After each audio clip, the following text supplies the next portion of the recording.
everyone, welcome back to my channel. My name is Renee. If you're new, thank you so much for clicking and watching today's video. Today's video is going to be a little bit different. I'm doing a sit down video. We have the cozy vibes going. We have 2 pumpkins in the scene. Fall candle. Oh, 3 pumpkins. We got 3 pumpkins. I don't know why I did that. That's definitely not 3. 3 pumpkins. Today's video is going to be a little bit more deep. Sit down, talk, chat. We're gonna have a discussion about some things that I am making an oath to myself to finish the year with. I feel like 2020 has been, for lack of a better word, for literally everyone. I don't know one person that has been thriving in 2020. If you know that person, bless them, because they somehow hacked the system, because this year has been nothing but just really bad things lately. I feel like there's definitely a higher purpose to like why we're all going through this, and there's like some sort of like universal sign or connection that is like teaching us something. Like I try my best to focus on the positive, but for right now it's just a mess. A lot of people lost a lot of things this year, whether that be like hope, their faith, their passion, you know, contribution to society and their income and contribution to their family. Some people lost actual members of their family or people in their lives, and it's just been awful and really hard to deal with for a lot of people. I refuse to end the year negative or somehow like letting this year and this energy impact me in a way that isn't beneficial for myself or to society. Now, if anything, is the time to really find the good in this year and like focus on what we can take from this year to guide us towards a better life and a better future for everyone. I had a little journaling session this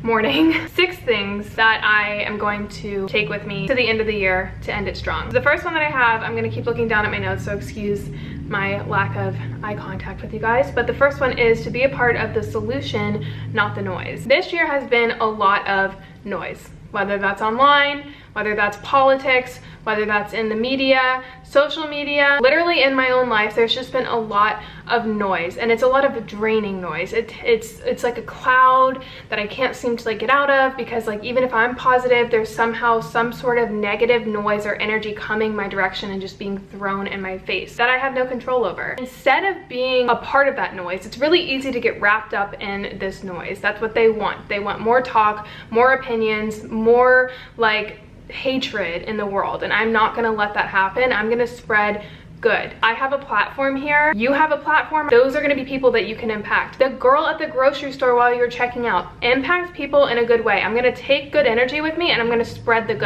I am not going to be a part of that noise. I'm not going to talk about it. I'm not going to sit there and engage in conversation that is doing nothing but draining people's energy, because I never want to be that person where I'm just adding to the noise. I want to add to the solution. What can I do today to make my day a little bit better, as well as impact other people's lives with my interaction with them? Speak less and listen more. I think 2020 has all been about everyone's little voices going in and chiming in their own little opinions and chiming in their own little ways to like somehow get their feelings out there. I'm gonna work on myself. I'm in therapy right now. I'm gonna like take people that I know can help me with my solutions, but for anyone else, I'm gonna listen to their viewpoint and somehow understand and accept people with different opinions, or accept people with different ideas, instead of somehow needing to fulfill my sort of ego by chiming in my little 2 cents. Something that Holly had mentioned in her talk was we make more impact in our actions than we do our words. People can talk. It's like talk the talk but walk the walk. It's kind of the same concept. Like someone can sit there and talk and like say certain things, but what actions are they taking to coincide with what they're saying? Your actions speak 100 times louder than what you speak to people. And speaking includes typing. You sitting there on Twitter or on your Facebook and spewing out certain things. What are you doing in your actions in your day-to-day life that is impacting the solution to whatever you're trying to talk about? Because your words and your typing aren't really doing as much as what you can actually do with your own physical body in this moment. I'm just gonna take that concept of my life speaks louder than my words with me through the rest of the year. The second thing that I'm gonna take with me this year is the I will try motto. I find it extremely hard to live when I'm dealing with certain things, especially really heavy, like life altering things that have been happening this year. Sometimes you just gotta force yourself to do it. My biggest fear is getting stuck in that mindset, because it's so hard to even do anything when you're in that mindset. The people that get out of that mindset, a lot of the times it doesn't just go away. Unfortunately, that's not going to happen. You have to literally force yourself to do things, and every time that you force yourself to do those little things that you don't want to do, that you don't think are going to bring you happiness, and that you just have no energy to do. If you do a little bit every time and force yourself to do a little bit each and every day, eventually it's gonna become easier. And I know that's like easier said than done, but there's been a couple times in my life where an opportunity has come my way and I honestly couldn't find the energy to even get out of bed to do it. And I was thinking in my head, I'm like, I don't like this feeling. It is draining. I also don't want to do X, Y, and Z because I don't feel like doing it. I'm just like in a pissy, grumpy mood, and I force myself to do it, and then I feel a little bit better every time. There's a little bit of hope given to me every time I do it. Something else that I've been doing a lot is chasing experiences and relationships over happiness. I feel like everyone's striving to find happiness, but that's just a trap. There's no such thing as happiness. There's no end of the road. The journey, the struggle, the perseverance is what gives us that happiness. It's not an end result. A lot of the times you get to the end result and you're like, okay, like I didn't feel anything. It's the go-getting, the journey. Like, I know that sounds so cliche, but it's so true. A lot of happiness is hope and excitement that comes with thinking in future terms and like having a goal and having that thing that you can see on the other side and like the journey to get there. You have to start living again. It's really hard to live right now. Things are closed, like there's restrictions and all the stuff, but you have to find a way to keep living, because I feel like mental health is such a problem right now because people feel lack of life. They see it. They go outside. Even if you're happy inside, you go outside and it's very depressing. You turn on the TV, it's depressing. You turn on the news, it's just like horrible. It's like you can't escape it, but you have to live through it. You cannot stop living. Once you stop living, there's like articles about people who retire and they die soon after retirement because they have no passion in life and no goal, nothing to aim at, and that's detrimental to your mental health. You have to live. So you have to add stuff to your calendar. You have to, you know, eat healthy foods and take care of your body and like really live. And having that motto in my head, I will try, is way better than having some sort of expectation that you're putting on yourself every single morning, because 2020, I hate to break it to you, you're not gonna keep up with your expectations. There are gonna be things that are gonna be thrown in the way, things that happen that are gonna get in the way of you and your goals, and that's what you're just gonna have to live with. So what you're gonna say every morning that you wake up, at least what I'm gonna do, is I'm gonna try. Today I will try. I will try my best with what I'm given and my circumstances. So the third thing that I want to work on is to work with your excuses, not against them. It is so easy to get wrapped around in your excuses, and it's so easy to get on almost like a hamster wheel with your excuses. Whenever you get into that negative mindset, whether that's you're putting yourself down, you're failing, you're getting annoyed at someone else's behavior or some sort of outside circumstance that you have no control over, you will spiral down. It is so funny how fast we spiral from one thought, which is why I feel like a lot of people resonate with the law of attraction. Once you focus on the good, you can easily spiral upwards. You almost like trick your mind to thinking good, happy things, which kind of filters your lens of how you view your world. It's so important. Every time that we have a thought, it will distract us from whatever we're trying to focus on. My focus this year, the end of the year, is gonna be, I'm gonna try. If any little negative thing comes into my mind, it's a distraction. For example, this is also another thing that Holly showed in her video. It is crazy how much you complain. She actually has this like hair tie method where you have a hair tie on your hand, your wrist, and every time that you complain or catch yourself complaining, you're gonna switch it over to your right wrist. And it's crazy how much I complained I did it. And it's like every 2 seconds we sit there and complain, and doing the hair tie method almost catches you in your little spiral, because if you weren't aware of it and you didn't stop it, you don't even know how much complaining and negative thinking affects our day-to-day lives and our energy. What she said in the video is she had a slumber party with her kids, and one of the kids said like, yes ma'am, and like was so respectful towards her, and she's like, my kids don't do that. I wonder what the other parents think of my kids. Do my kids show respect to their parents? Oh my god, I'm a horrible mom. I should have taught them at a younger age and now it's too late, and and it's like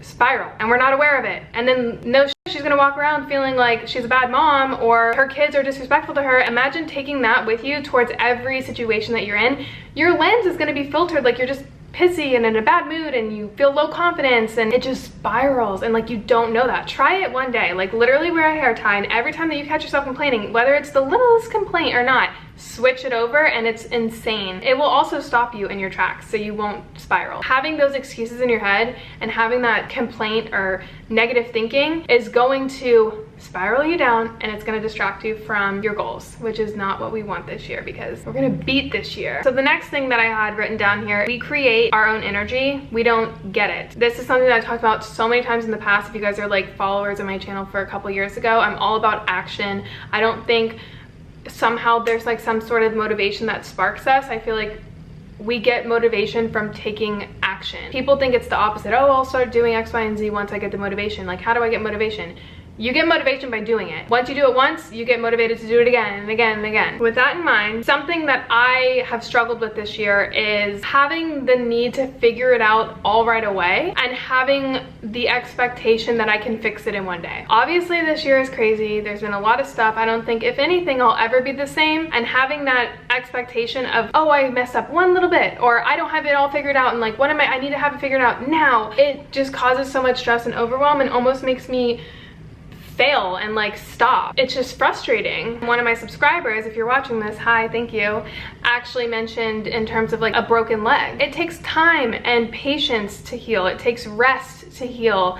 And when you start working out again, or when you start even walking again, it's gonna take time. It's a process to get back, and if you will ever get back to the same. And it's kind of the same energy that I'm taking with me this year, is like, I broke my leg per se, or like all these things hit me, and I'm trying to like quickly fast pace it into like what it was, and that's never gonna be. Like, I have to be patient, I have to rest, I have to like listen to my body and give it time and work on it every single day, and it's gonna take time. And I don't have to have it figured out all right now. I don't need to have it all figured out. And that gives me so much peace of mind. I don't know why I feel the need to have it all figured out, but I catch myself doing that, and it just really affects my mood, and I'm not doing that anymore. I refuse to do that. I'm gonna take my time. I know it's not gonna happen overnight. I'm gonna let it unfold, and I'm gonna do the best that I can with it. The fifth thing that I have, which I've talked about in a separate video, if you're interested, I will pop it on the screen. I don't know which side it is, but it's to hack your happiness. Once you understand how happiness works, like chemically in your mind, like science, it makes it so much easier. One thing that I think also is that a lot of people chase happiness and they think you have to be happy 24/7.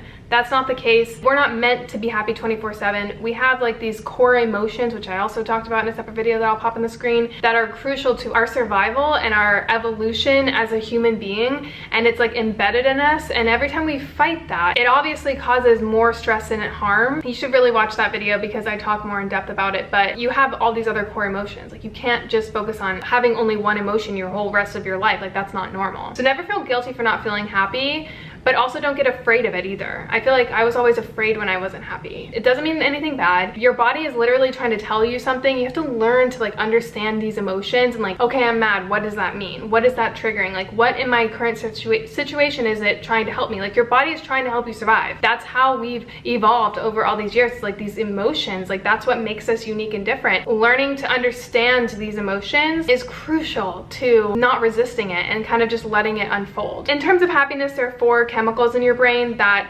activate happiness, and once you learn these, you can almost activate happiness on your own, or find out like why you're not feeling a certain way and like what's lacking or missing in your life.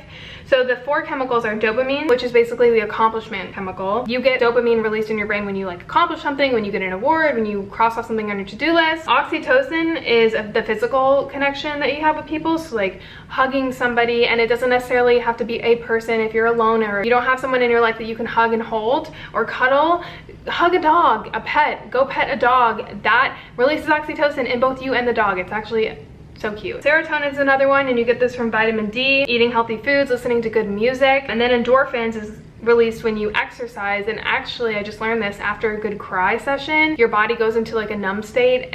I've definitely been there before, and your body actually releases endorphins. So you can hack your happiness and find out what's missing, and it's really cool. I've definitely done that before, and I've been like, you know what, I haven't been working out, or I haven't been putting healthy food in my body, I haven't been in the sun, like, you know, it's just crazy. And then the last and final one is create an I quit caring list.